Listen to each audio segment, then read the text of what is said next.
Welcome to Kerala educator. ഞാൻ ഇന്നിവിടെ discuss ചെയ്യാൻ പോകുന്നത് ന്യൂ നാഷണൽ എഡ്യൂക്കേഷൻ പോളിസിയാണ്, പുതിയ ദേശീയ വിദ്യാഭ്യാസ നയം. അപ്പോൾ അത് അറിയുന്നതിന് മുന്നേ നമുക്കിതിൻ്റെ ബാക്ക്ഗ്രൗണ്ടിലേക്ക് ഇതുവരെ ഇന്ത്യയിൽ നടന്നിട്ടുള്ള പുതിയ എഡ്യൂക്കേഷൻ പോളിസീസ് ഏതൊക്കെയാണെന്ന് നമുക്കൊന്ന് ഡിസ്കസ് ചെയ്യാം. ഓക്കെ, അപ്പോൾ ഇന്ത്യയിൽ നിലവിൽ വന്ന ആദ്യ വിദ്യാഭ്യാസ നയം എന്ന് പറയുന്നത് 1968 1964 കൊഥാരി കമ്മീഷൻ റെക്കമെൻഡേഷൻ പ്രകാരം 1968 ആദ്യ വിദ്യാഭ്യാസ നയം നിലവിൽ വന്നിട്ടുള്ളത്. ഈ സമയത്ത് ഇന്ദിരാഗാന്ധിയായിരുന്നു ഇന്ത്യയുടെ പ്രൈം മിനിസ്റ്റർ. അതിനുശേഷം 1986 സെക്കൻഡ് നാഷണൽ എഡ്യൂക്കേഷൻ പോളിസി നിലവിൽ വരുന്നത്. ആ സമയത്ത് രാജീവ് ഗാന്ധിയാണ് പ്രധാനമന്ത്രി. ഇതേ പോളിസി 1992 ഒന്ന് മോഡിഫൈ ചെയ്യുകയുണ്ടായി. സോ നമ്മുടെ ന്യൂ നാഷണൽ എഡ്യൂക്കേഷൻ പോളിസി 2020 എന്ന് പറയുന്നത് നമ്മുടെ മൂന്നാമത്തെ നാഷണൽ എഡ്യൂക്കേഷൻ പോളിസിയാണ്. അപ്പോൾ 34 വർഷത്തിന് ശേഷമാണ് നമ്മുടെ വിദ്യാഭ്യാസ നയത്തിൽ ഒരു പുതിയ മാറ്റം കൊണ്ടുവരാൻ ഗവൺമെൻറ് തീരുമാനിച്ചിട്ടുള്ളത്. Okay, this is our third national education policy. So എന്തൊക്കെയായിരിക്കും ഈ ഒരു പോളിസി കൊണ്ട് ഗവൺമെൻറ് ലക്ഷ്യം വയ്ക്കുന്നത്? 21ാം നൂറ്റാണ്ടിലെ ഏറ്റവും നൂതനമായ ശാസ്ത്ര സാങ്കേതിക വിദ്യകളായ big data, machine learning, artificial intelligence ഇവയെല്ലാം കാരണം നമുക്കൊരുപാട് ജോബ്സ് നഷ്ടപ്പെടാൻ പോവുകയാണ്. കാരണം ആ ജോബ്സ് എല്ലാം മെഷീൻസ് ഏറ്റെടുക്കും. സോ അത്രയും ജോബ്സ് ആൾക്കാർക്ക് നഷ്ടപ്പെടും.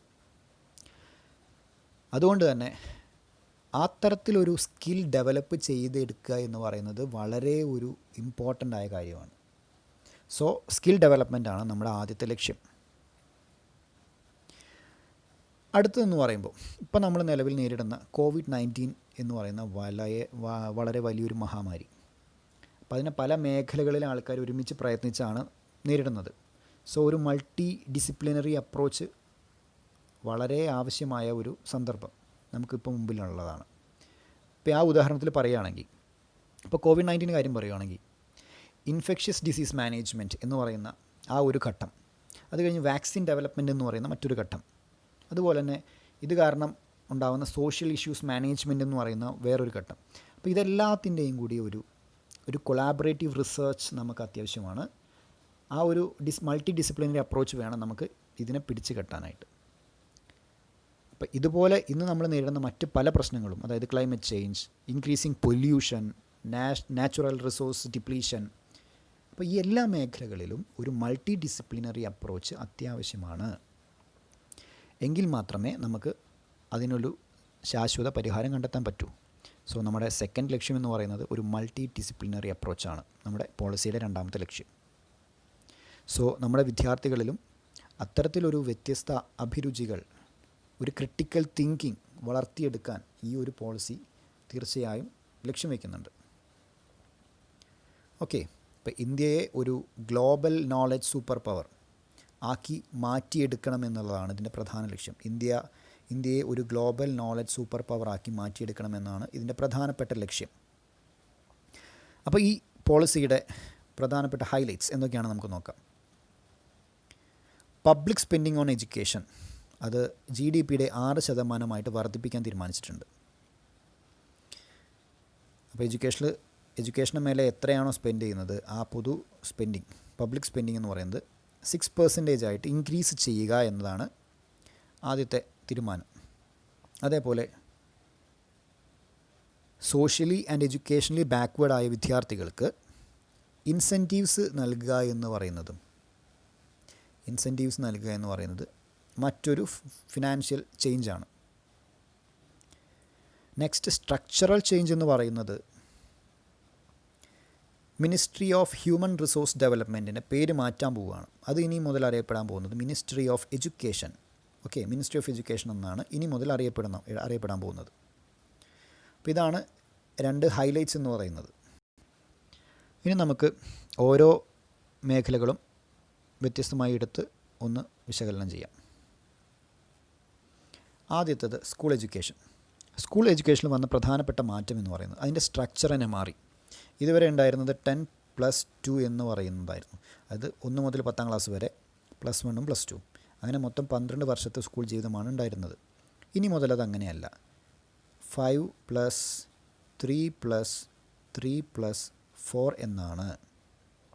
അതായത് മൊത്തം 15 വർഷത്തെ വിദ്യാഭ്യാസ ജീവിതമാണ് ഇനി വിദ്യാർത്ഥികൾക്ക് ഉണ്ടാവാൻ പോകുന്നത്.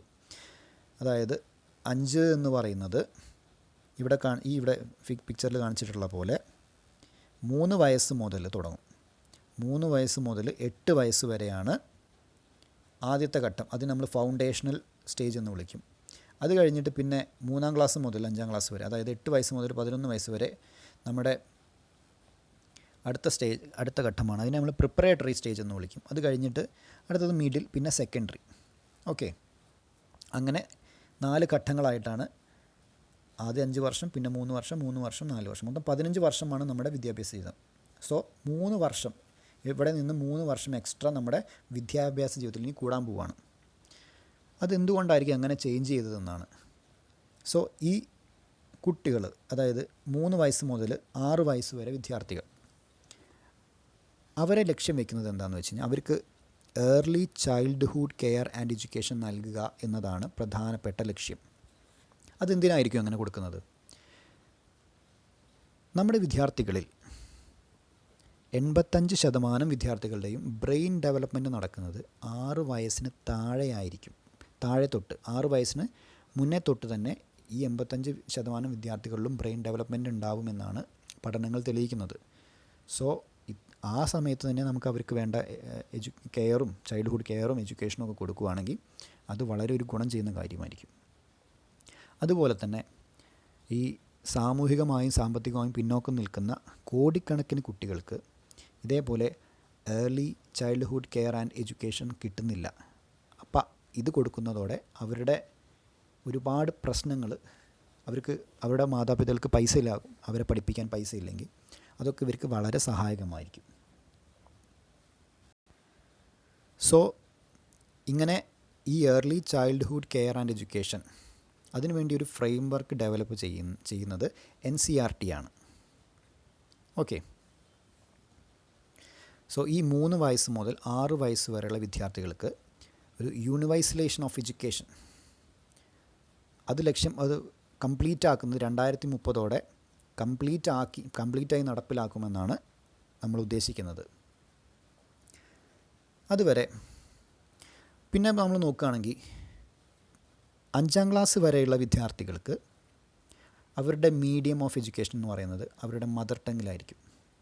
നമുക്കാണെങ്കിൽ മലയാളത്തിൽ നമുക്ക് 5ാം ക്ലാസ് വരെ പഠിക്കാം. അതിൻ്റെ കൂടെ തന്നെ ഒരു 3 നാറ്റീവ് ലാംഗ്വേജസും കൂടിയും പഠിക്കാം. ഇതൊക്കെ ഓപ്ഷണലാണ്. ഇതൊക്കെ സെൻറ്റർ തീരുമാനിക്കുന്നതല്ല, സ്റ്റേറ്റിന് തീരുമാനിക്കാമെന്നാണ് സെൻറ്റർ പറഞ്ഞിട്ടുള്ളത്. സോ കമ്പൽസറി അല്ല. സോ നമുക്ക് എന്ത് ചെയ്യാം, 5 വയസ്സ് വരെ 5ാം ക്ലാസ് വരെ നമുക്ക് നമ്മളെ മദർ ടങ്ങിൽ തന്നെ പഠിക്കാം.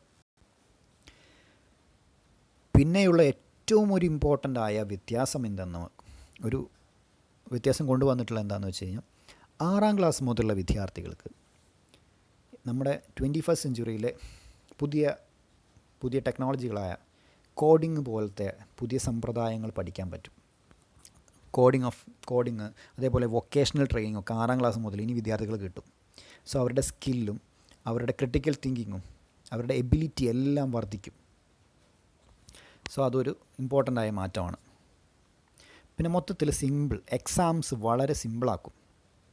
കാണാപ്പാഠം പഠിച്ച് കുറേ മാർക്ക് മേടിക്കുക എന്നതല്ല, അതിലുപരി ഒരു സിസ്റ്റമാറ്റിക്കായിട്ട് അവരെ ചിന്തിപ്പിക്കാനും അവരുടെ ഒരു അനലിറ്റിക്കൽ തിങ്കിങ്, ക്രിട്ടിക്കൽ തിങ്കിങ് ഒക്കെ അവരുടെ സ്കില്ല് അതൊക്കെ വർദ്ധിപ്പിക്കുക എന്നതാണ് പ്രധാനപ്പെട്ട ലക്ഷ്യം. സോ എക്സാംസിൻ്റെ ഭാരമൊന്നും ഇനി പിള്ളേർക്ക് ഉണ്ടാവില്ല. എക്സാമൊക്കെ ഈസി ആയിട്ട് പാസ്സാവുന്ന രീതിയിലായിരിക്കും നമ്മുടെ പുതിയ സിലബസ്. കൂടുതലും സ്കിൽ ഡെവലപ്മെൻറ്റാണ് ലക്ഷ്യം വയ്ക്കുന്നത്. അതുപോലെ തന്നെ എല്ലാ സംസ്ഥാനങ്ങളിലും അതല്ലെങ്കിൽ എല്ലാ ഡിസ്ട്രിക്റ്റുകളിലും ഒരു ബാൽ ഭവൻ എന്ന് പറയുന്ന ഒരു ഇൻസ്റ്റിറ്റ്യൂഷൻ ഉണ്ടാക്കാൻ തീരുമാനിച്ചിട്ടുണ്ട്. അതെന്തിനാണെന്ന് വെച്ച് കഴിഞ്ഞാൽ ഒരു special day time boarding school പോലെയാണ്.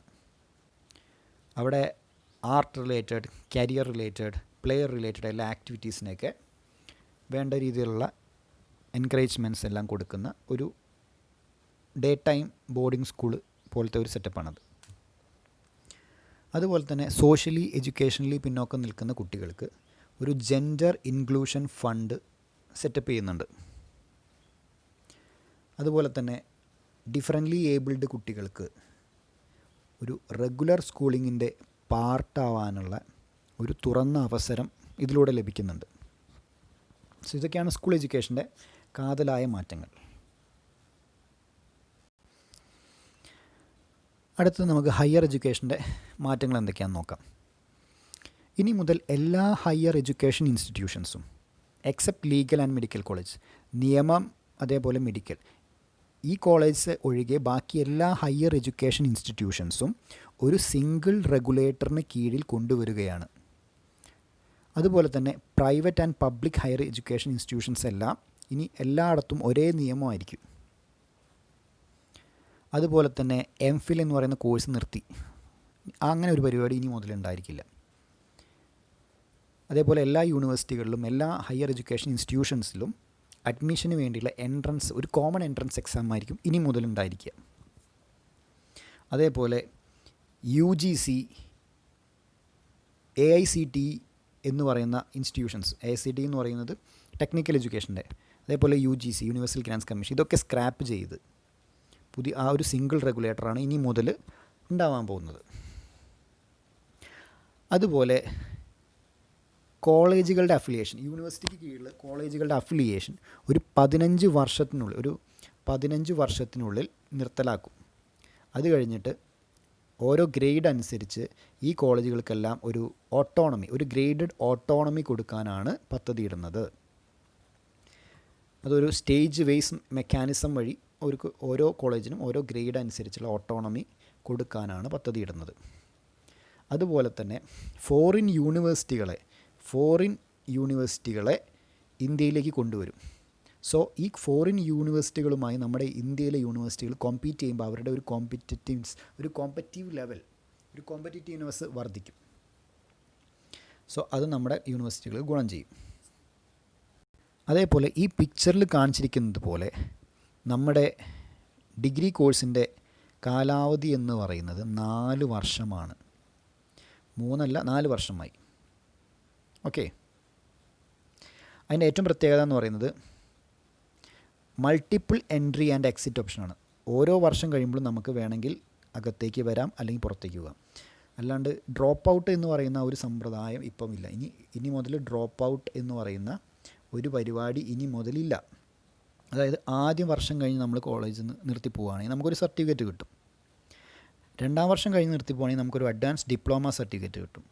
3ാം വർഷം കഴിഞ്ഞ് നിർത്തി പോവുകയാണെങ്കിൽ നമുക്കൊരു ബാച്ചിലർ ഡിഗ്രീൻ്റെ സർട്ടിഫിക്കറ്റ് കിട്ടും. അതേപോലെ 4ാം വർഷം കഴിഞ്ഞ് പുറത്തു പോവുകയാണെങ്കിൽ നമുക്ക് ബാച്ചിലേഴ്സ് ഡിഗ്രി വിത്ത് റിസർച്ച് എന്ന് പറയുന്ന സർട്ടിഫിക്കറ്റാണ് കിട്ടുന്നത്. അപ്പോൾ ഇതിൻ്റെ ഗുണം എന്താണെന്ന് പറഞ്ഞു കഴിഞ്ഞാൽ, സാധാരണ ഡിഗ്രി കഴിഞ്ഞ് നമ്മൾ പിന്നെ ഒരു പോസ്റ്റ് ഗ്രാജുവേഷൻ കൂടി ചെയ്താലേ നമുക്ക് PhDക്കൊക്കെ പോകാൻ പറ്റും. ഇവിടെ അങ്ങനെയില്ല. ഈ 4 വർഷത്തെ ഡിഗ്രി കഴിഞ്ഞ് നമുക്ക് നേരിട്ട് PhDക്ക് പോകാനുള്ള സർട്ടിഫിക്കറ്റാണ് നമുക്ക് കിട്ടുന്നത്. പിന്നെ നമ്മുടെ വർഷം നഷ്ടമാവുന്നില്ല. അതുമാത്രമല്ല, നമുക്കൊരു മൾട്ടി ഡിസിപ്ലിനറി അപ്രോച്ചാണ്. ഇപ്പോൾ ഒരാൾക്ക് ബയോളജി ഇഷ്ടമാണ്, വേറൊരാൾക്ക് ഹിസ്റ്ററി ഇഷ്ടമാണ്. ഇപ്പോൾ ബയോളജി പഠിക്കുന്നവർക്ക് ഹിസ്റ്ററി പഠിക്കാൻ പറ്റുന്നില്ല. പക്ഷേ ഇനി മുതൽ അങ്ങനെയല്ല, നമുക്ക് വിഷയങ്ങൾ തിരഞ്ഞെടുക്കാം, നമുക്ക് ഇഷ്ടപ്പെട്ട വിഷയങ്ങൾ നമുക്ക് പഠിക്കാം. ഓക്കെ, അപ്പോൾ അങ്ങനെ ഒരു മൾട്ടി ഡിസിപ്ലിനറി അപ്രോച്ചാണ് ഇനി മുതൽ കോളേജുകൾ നിലവിൽ വരുന്നത്. അപ്പോൾ ഈ multiple entry and exit option എന്ന് പറയുന്നത്, നമുക്ക് ഒരു വർഷം കഴിഞ്ഞ് വേണമെങ്കിൽ ജോലിക്ക് പോകണമെങ്കിൽ ജോലിക്ക് പോകാം. ജോലിക്ക് പോയി വരുമ്പോൾ നമുക്ക് വീണ്ടും ഫസ്റ്റ് ഇയർ മുതൽ പഠിക്കേണ്ട ആവശ്യമില്ല. അവിടെ എന്തുണ്ട്, നമുക്കൊരു ഗ്രേഡ് പോയിൻ്റ് എന്ന് പറയുന്ന ഒരു പരിപാടിയുണ്ട്, ഒരു ക്രെഡിറ്റ് സിസ്റ്റം ഉണ്ട്. ആ ഫസ്റ്റ് ഇയർ കഴിയുമ്പോഴുള്ള ക്രെഡിറ്റ് നമുക്ക് ഉണ്ടായിരിക്കും. നമ്മുടെ ഒരു ക്രെഡിറ്റ് ബാങ്ക് പോലെയാണ്, ഇത് നമ്മുടെ ബാങ്കിലുണ്ടായിരിക്കും. ഓക്കെ, ആ ക്രെഡിറ്റ് സെക്കൻഡിലേക്ക് നമ്മൾ കയറുമ്പോൾ ഈ ഫസ്റ്റ് ഇയറിലെ ക്രെഡിറ്റ് നമ്മുടെ കൂടെ ഉണ്ടാവും. അത് പ്ലസ് ബാക്കി പിന്നെ നമ്മൾ നോക്കിയാൽ മതി. അപ്പം അങ്ങനെ ഒരു ക്രെഡിറ്റ് ബാങ്ക് ഫെസിലിറ്റിയും കൂടെ നമ്മൾ ഇതിൽ ഇൻക്ലൂഡ് ചെയ്തിട്ടുണ്ട്. ഓക്കെ, അടുത്തത് ഡിജിറ്റൽ എഡ്യൂക്കേഷനാണ്. ഡിജിറ്റൽ എഡ്യൂക്കേഷൻ്റെ പ്രധാനപ്പെട്ട കാരണം എന്ന് പറയുമ്പോൾ, ഇപ്പം തന്നെ നമുക്ക് സ്കൂളിലൊന്നും പോയി പഠിക്കാൻ പറ്റുന്നില്ല. ഇപ്പം എല്ലാവരും ഓൺലൈൻ എഡ്യൂക്കേഷനാണ്. ഓൺലൈൻ എഡ്യൂക്കേഷൻ, അതുപോലെ കേരളത്തിൽ തന്നെ ഒരു സ്കൂളിൽ ഓഗ്മെൻറ്റഡ് റിയാലിറ്റി വെച്ച് ക്ലാസ് എടുക്കുന്ന ന്യൂസൊക്കെ പേപ്പറിൽ വന്നിരുന്നു. സോ ഇനിയും മുതൽ ഇത് ഡിജിറ്റൽ എഡ്യൂക്കേഷൻ്റെ കാലമാണ്. സോ ഇതിനെ മേൽനോട്ടം വഹിക്കാൻ വേണ്ടിയിട്ട് ഒരു ഓട്ടോണമസ് ബോഡീനെ കൊണ്ടുവന്നിട്ടുണ്ട്. അതിൻ്റെ പേരാണ് national education technology forum. National education technology forum എന്ന് പറയുന്ന ഒരു ഓട്ടോണമസ് ബോഡിയുടെ കീഴിലായിരിക്കും ഇനി മുതൽ നമ്മുടെ ഡിജിറ്റൽ എഡ്യൂക്കേഷനും കാര്യങ്ങളൊക്കെ വരാൻ പോകുന്നത്. അടുത്തത് നമ്മുടെ ടീച്ചേഴ്സ് എഡ്യൂക്കേഷനെ കുറിച്ചാണ്. ടീച്ചേഴ്സ് എഡ്യൂക്കേഷനെ കുറിച്ച് പ്രധാനപ്പെട്ട കാര്യങ്ങൾ എന്തൊക്കെയാണെന്ന് വെച്ച് കഴിഞ്ഞാൽ, ടീച്ചർമാരെ ഇനി ഒരു സുതാര്യമായ പ്രോസസ്സിലൂടെ ആയിരിക്കും റിക്രൂട്ട് ചെയ്യുന്നത്. പ്രൊമോഷൻസ് എല്ലാം മെറിറ്റ് ബേസ്ഡ് ആയിരിക്കും. ഒരു മൾട്ടി സോഴ്സ് പീരിയോഡിക് പെർഫോമൻസിൻ്റെ റിവ്യൂ ഉണ്ടായിരിക്കും. ഒരു multi source periodic performance review എല്ലാ വർഷവും അവർക്ക് ഉണ്ടായിരിക്കും. അതേപോലെ അവരുടെ റിക്രൂട്ട്മെൻറ്റും കാര്യങ്ങൾക്കൊക്കെ വേണ്ടി ഒരു national professional standards four teacher, NPST എന്ന് പറയുന്ന national professional standards four teacher എന്ന് പറയുന്ന ഒരു ഇൻസ്റ്റിറ്റ്യൂഷൻ ക്രിയേറ്റ് ചെയ്യുന്നുണ്ട്. 2022 ഈ ഇൻസ്റ്റിറ്റ്യൂഷൻ നിലവിൽ വരും. NCERTയും SCERTയും കൂടിയൊക്കെ ഒരുമിച്ച് കൺസൾട്ട് ചെയ്തിട്ടാണ് ഇതിൻ്റെ ഒരു ഡെവലപ്മെൻറ്റ് ഉണ്ടാവാൻ പോകുന്നത്. ഓക്കെ. അതേപോലെ 4 ഇയർ 4 വർഷത്തെ ഒരു ഇൻ്റഗ്രേറ്റഡ് B.Ed കോഴ്സ്, ഒരു ഇൻ്റഗ്രേറ്റഡ് B.Ed കോഴ്സ് ആയിരിക്കും ഇനി മുതൽ ഒരു സ്കൂൾ ടീച്ചർക്ക് വേണ്ട മിനിമൽ ഡിഗ്രി ക്വാളിഫിക്കേഷൻ. അതായത് 2030 ആകുമ്പോഴേക്കും, 2030 ഈ 4 വർഷ ഇൻ്റഗ്രേറ്റഡ് B.Ed കോഴ്സ് ആയിരിക്കും ഒരു സ്കൂൾ ടീച്ചറിന് വേണ്ട മിനിമൽ ഡിഗ്രി ക്വാളിഫിക്കേഷൻ എന്ന് പറയുന്നത്. ഓക്കെ. അപ്പോൾ ഇത്രയാണ് ഓരോ മേഖലകളിലും നാഷണൽ എഡ്യൂക്കേഷൻ പോളിസിയിൽ വന്ന പ്രധാനപ്പെട്ട ഇമ്പോർട്ടൻ്റ് ആയ പോയിൻറ്റ്സുകൾ. ഓക്കെ. അപ്പോൾ എന്തൊക്കെയായിരിക്കും ഇനി ഈ ഒരു പോളിസിയുടെ കൺസേൺസ്? എന്തൊക്കെ കൺസേണുകളാണുള്ളത് നമുക്ക് ജസ്റ്റ് ഒന്ന് നോക്കാം. അപ്പോൾ ഇതിലൂടെ നമ്മൾ ലക്ഷ്യം വയ്ക്കുന്നത് എന്താണെന്ന് വെച്ച് കഴിഞ്ഞാൽ, ഹയർ എഡ്യൂക്കേഷൻ, അതായത് കോളേജുകളിലൊക്കെ 50% ഗ്രോസ് എൻറോൾമെൻറ്റ് റേഷ്യോ എന്ന് പറയുമ്പോൾ അത്രയും പിള്ളേരെ എൻറോൾ ചെയ്യിപ്പിക്കുന്ന ആ ഒരു റേഷ്യോ എന്ന് പറയുന്നത് 50% കൂട്ടണമെന്നാണ് ഇവർ വിചാരിക്കുന്നത്. അതേപോലെ ക്ലാസ്, അതായത് നമ്മുടെ സെക്കൻഡറി ലെവൽ 9ാം ക്ലാസ് മുതൽ +2 വരെ ഉള്ളത് 100% ആക്കണമെന്നാണ് വിചാരിക്കുന്നത്. പക്ഷേ നിലവിലെ കാര്യം നോക്കുകയാണെങ്കിൽ ഇപ്പോൾ നിലവിൽ ഈ കോളേജുകളിലൊക്കെ എത്രയുണ്ടെന്ന് വെച്ച് കഴിഞ്ഞാൽ വെറും 25.8% ഉള്ളൂ. 25.8% മാത്രമേ ഇപ്പോൾ നിലവിലുള്ള എൻറോൾമെൻറ്റ് റേഷ്യോ. അതേപോലെ ഹയർ എഡ്യൂക്കേഷൻ നോക്കുക, അതായത് ക്ലാസ് 9ാം ക്ലാസ്സിൽ നോക്കുകയാണെങ്കിൽ എത്രയുണ്ട്? വെറും 68% ഉള്ളൂ എൻറോൾമെൻറ്റ് റേഷ്യോ. അപ്പോൾ ഈ ഒരു ലെവലിൽ നിന്ന് അതിനെ ഈ ഒരു ഹൈറ്റിലേക്ക്, ഈ ഒരു ലെവലിലേക്ക് എത്തിക്കുക എന്ന് പറയുന്നത് കുറച്ച് ടാസ്ക്കാണ്. അത് എത്രത്തോളം എഫക്റ്റീവ് ആകുന്നത് നമുക്ക് കണ്ടറിയേണ്ടി വരും. ഓക്കെ. അപ്പോൾ അതൊരു കൺസേൺ ആണ്. വേറൊരു കൺസേൺ എന്ന് പറയുന്നത് നാഷണൽ എഡ്യൂക്കേഷൻ പോളിസി റിസർച്ച് ഫീൽഡിൽ ഒരു പ്രത്യേക ടാർഗറ്റ് വയ്ക്കുന്നുണ്ട്. കാരണം നമ്മുടെ റിസർച്ചിൻ്റെ ഫീൽഡ് ഭയങ്കര മോശമാണ്. കാരണം 1,00,000 പേരെടുത്തു കഴിഞ്ഞാൽ അതിൽ വെറും 15 പേരാണ് റിസർച്ച് ചെയ്യുന്നത്. 1,00,000 പേരെടുത്തു കഴിഞ്ഞാൽ അതിൽ വെറും 15 പേരാണ് റിസർച്ച് ചെയ്യുന്നത്. സോ നമ്മുടെ നാഷണൽ എഡ്യൂക്കേഷൻ പോളിസി റിസർച്ച് ഫീൽഡിലേക്ക് ഒരു സോളിഡ് ടാർഗറ്റ് നിശ്ചയിക്കുന്നുണ്ട്. സോ ഈ ഒരു ലെവലിൽ നിന്ന് അത് ആ ടാർഗറ്റിലേക്ക് എത്തിക്കുക എന്ന് പറയുന്നത് അതും കുറച്ച് കൺസേൺഡ് ആയ കാര്യമാണ്. അത് നമുക്ക് കണ്ടറിയേണ്ടി വരും. ഓക്കെ. പിന്നെ വേറെ ഒരു പ്രശ്നം എന്ന് പറയുന്നത്, ഞാൻ ആദ്യം പറഞ്ഞു GDPയുടെ 6% പബ്ലിക് സ്പെൻഡിങ് കൂട്ടാനായിട്ട് തീരുമാനിച്ചിട്ടുള്ളത്. പക്ഷേ ഇതെങ്ങനെ അവർ വർദ്ധിപ്പിക്കും എന്നുള്ളതിനൊരു തീരുമാനമൊന്നുമില്ല. അതും നമ്മൾ ഭാവിയിൽ നോക്കിക്കാണേണ്ട ഒരു കാര്യമാണ്. ഇത്രയാണ് കൺസേൺസ്. ഇതിൻ്റെ ഒരു മാനേജ്മെൻറ്റ് എത്ര എഫക്റ്റീവായിട്ട് ഇതും സ്റ്റേറ്റും സെൻറ്ററും കൂടി ഒരുമിച്ച് നിന്ന് മാനേജ് ചെയ്യുമെന്ന് പറയുന്നത് ആണ് നമ്മുടെ പ്രധാനപ്പെട്ട കൺസേൺ. അത് നമുക്ക് നോക്കിക്കാണേണ്ടി വരും ഭാവിയിൽ.